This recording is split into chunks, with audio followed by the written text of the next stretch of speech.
एक श्रद्धालु ने, एक फॉलोअर ने एक प्रश्न किया है कि सर के ऊपर शेषनाग का छत्र दिखाई दे या उनकी छाया दिखाई दे तो उसका क्या अर्थ होता है। तो देखिए, आज हम इसी के ऊपर चर्चा करेंगे।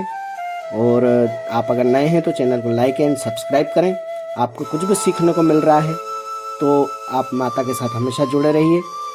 नमोस्तुते महामाये मातंगी मोड़ेश्वरी सर्वकष्ट हरे देवी भक्ति मुक्ति प्रदायिनी धर्मारण्ये स्थिता देवी विद्यारण्ये संस्थिता रक्ष रक्ष महादेवी मोड़ कुलोधारिणी धर्मारण्ये तीर्थस्थाने संस्थिता भवतारिणी दुष्ट कर्णाट की धाता श्यामला रूप धारिणी मोड़ जनहा वंदिता मातंगी मोड़ को ले कृपा करो सिद्धि बुद्धि प्रदे देवी अष्टादश भुज धारिणी।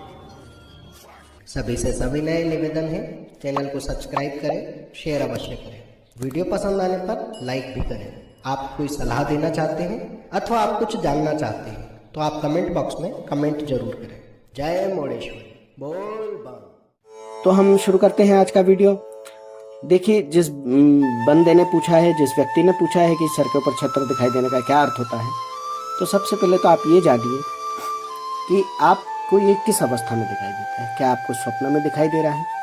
क्या आप जब चलते फिरते कहीं आ रहे जा रहे हैं तब आपको छाया के रूप में दिखाई दे रहा है, यानी कि पीछे की तरफ जब सूरज होता है और छाया आगे की तरफ पड़ती है या साइड में हमारी नज़र पड़ती है तब वो छाया में हमें दिखाई दे रहा है? या अथवा आपको बैठते उठते दिखाई दे रहा है? क्या आपको कोई सवारी वगैरह आती है? क्या आप पूजा पाठी हैं? क्या आप नींद पूरी लेते हैं अथवा नहीं लेते हैं? ये सभी अलग अलग स्थितियों पर निर्भर करता है।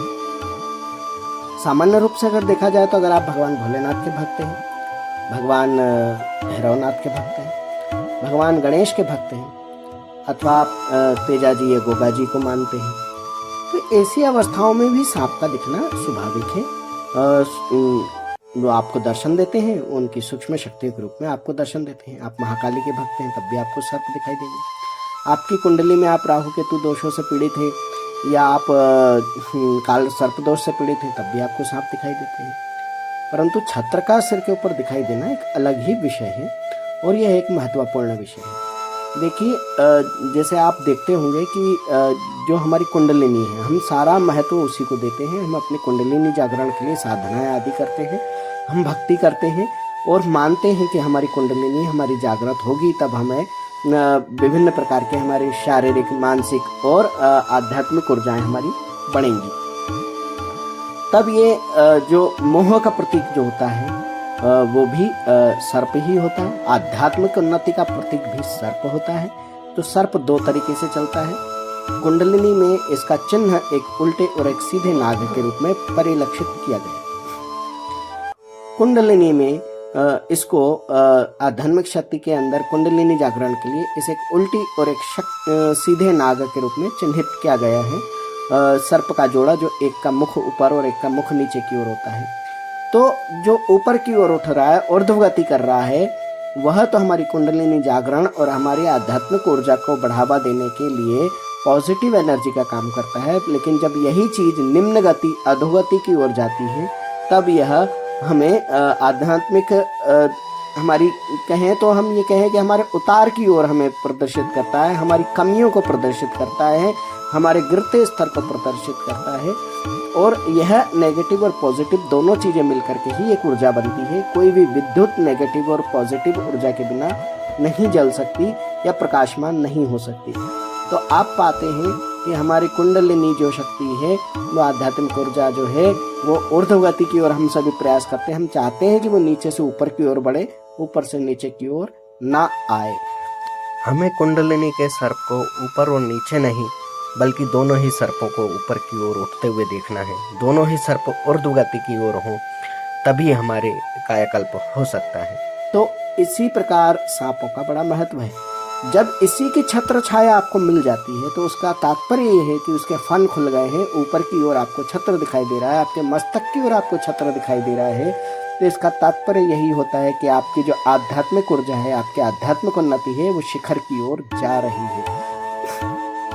लेकिन आप इसको स्वप्न में देख रहे हैं तो उसका तात्पर्य है कि आपके अंदर अभी कुछ कमियां रह गई हैं, जिन्हें आपको बहुत अधिक तरीके से बढ़ाना है, उच्च तरीके से बढ़ाना है। जो भी साधनाएं आप कर रहे हैं उन्हें आपको तीव्र गति से और अधिक अनुशंसा में लेना है। यानी कि जैसे कि हम अनुशंसा शब्द का प्रयोग इसलिए कर रहा हूँ, जैसे हम किसी को कहते हैं ये और करना है, हम प्रायोरिटी में लेते हैं किसी चीज़ को और उसके लिए निवेदन करते हैं। तो हमें अपने आप से निवेदन करना है, हमें अपने आप को इस चीज़ को बताना है कि हमें प्रायोरिटी में अब इन साधनाओं को और बढ़ाना है। हमें मन को पक्का करना है, जो कि मन की कमजोरी का प्रतीक है, इसलिए हमको वो स्वप्न में दिखाई दे रहे हैं।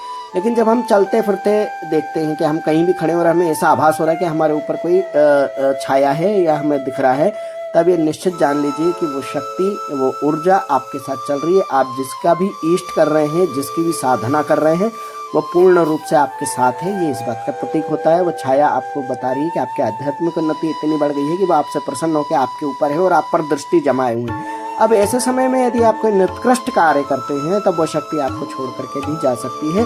तो उसको टिकाए रखने के लिए आपको अपने उत्कृष्ट विचार, उत्कृष्ट जीवन, अपने उत्कृष्ट आदर्श का पालन करना होगा। ऐसे समय में क्रोध, चिड़चिड़ाहट, हर किसी से झगड़ा करना आदि हमको सूझता है, हमें उससे बचना होगा।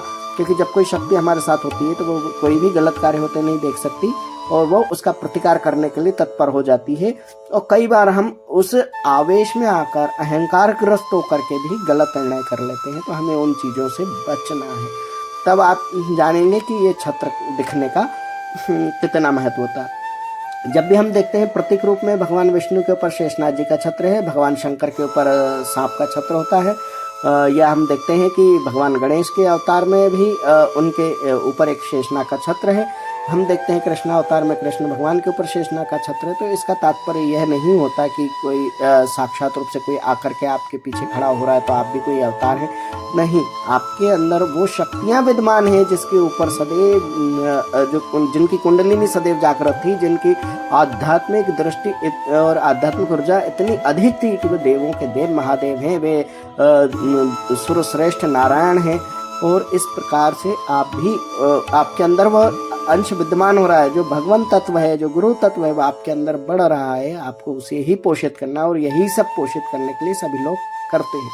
ये अनुभव की बातें हैं, ये पुस्तकों में आपको लिखी हुई नहीं मिलेंगी, इसलिए आप इसको ना ढूंढने की कोशिश करें, बल्कि आप इस चीज़ को अच्छी तरह समझें और इसके प्रभाव को जानते हुए, इसके पॉजिटिव और नेगेटिव परिणामों को समझते हुए अपने जीवन स्तर में बदलाव लाएं, अपनी आध्यात्मिक ऊर्जा को और बढ़ाएं। बहुत ही विरले लोग होते हैं जो इस प्रकार का अनुभव पाते हैं कि उनके ऊपर छत्र दिखाई दे रहा है। यह इसी प्रकार से है, कई लोगों को अपने आसपास एक ऊर्जा का अनुभव होता है, या उनका ऑरा इतना मजबूत होने लगता है कि उन्हें अपने आसपास चक्र सा दिखाई भी देने लगता है। आपने आध्यात्मिक पुस्तकों में देखा होगा, या तो किसी के ऊपर शेष नाग का छत्र दिखाया जाता है, या किसी के ऊपर चांदी या तांबे का छत्र दिखाया जाता है, स्वर्ण का छत्र दिखाया जाता है, या किसी के चेहरे के आसपास एक प्रतिबिंब या एक गोल चक्र जैसा दिखाया जाता है। तो यह सब आध्यात्मिक उन्नति और ऊर्जा के ही परिणाम है कि कौन अवतार पुरुष है, किसके शरीर में कोई दिव्य शक्ति विद्यमान है। हम नहीं जानते कि हम किस अपराध के कारण यहाँ धरती पर प्रकट हुए हैं, या किस अच्छे कर्म को करने के लिए प्रकट हुए हैं, हमने पूर्व में क्या कर्म किए हैं, हम देव योनि से आए हैं या राक्षस योनि से आए या मानव योनि से आए। वैसे कुंडली में ये सब योनियों का जिक्र किया होता है, परंतु वह सब एक यहीं के लोगों द्वारा लिखा गया चीज़ है। वास्तविकता में हम ऊपर से जिस संसार से, जहाँ से हमारे प्राण आए, जहाँ से हमारी आत्मा आई है, हम वहाँ किस प्रकार से आए हैं, अगर हम उस चीज़ का तथ्य को परखने की कोशिश करेंगे तो हम नहीं जानते कि हम कहाँ से आए हैं। परंतु हम जो भी आए हैं उसी परमात्मा के अंश से आए हैं, और वह परमात्मा का अंश हमारे शरीर में सदैव विद्यमान रहता है, और जिसको हम थोड़ी सी मेहनत से उस ऊर्जा को, सात्विक ऊर्जा को, आध्यात्मिक ऊर्जा को हम बढ़ा सकते हैं। और जब वो बढ़ने लगती है तब आपके ऊपर छत्र या चक्र या आपके ऊपर किसी और प्रकार की दिव्यता के चिन्ह प्रकट होने लगते हैं। तो अब उम्मीद करता हूँ कि आपको ये चीज़ समझ में आ गई होगी, और आप अपनी आध्यात्मिक उन्नति में अहंकार, क्रोध और गर्व की अधिकता, क्योंकि गर्व भी अगर अधिक हो तो अहंकार की श्रेणी में पहुँच जाता है, तो इन चीज़ों का त्याग करते हुए आप अपने सात्विक मार्ग पर आगे चलते रहेंगे और आध्यात्मिक उन्नति को प्राप्त करेंगे। जय मोडेश्वरी, बोल बम। ओम मणिक्यमणामपलाल्यन्तीं मदालसां मंजुलवाग्विलासां महेन्द्रनीलं द्युतिकोमलांगी मतं कन्या मनसा स्मरामि।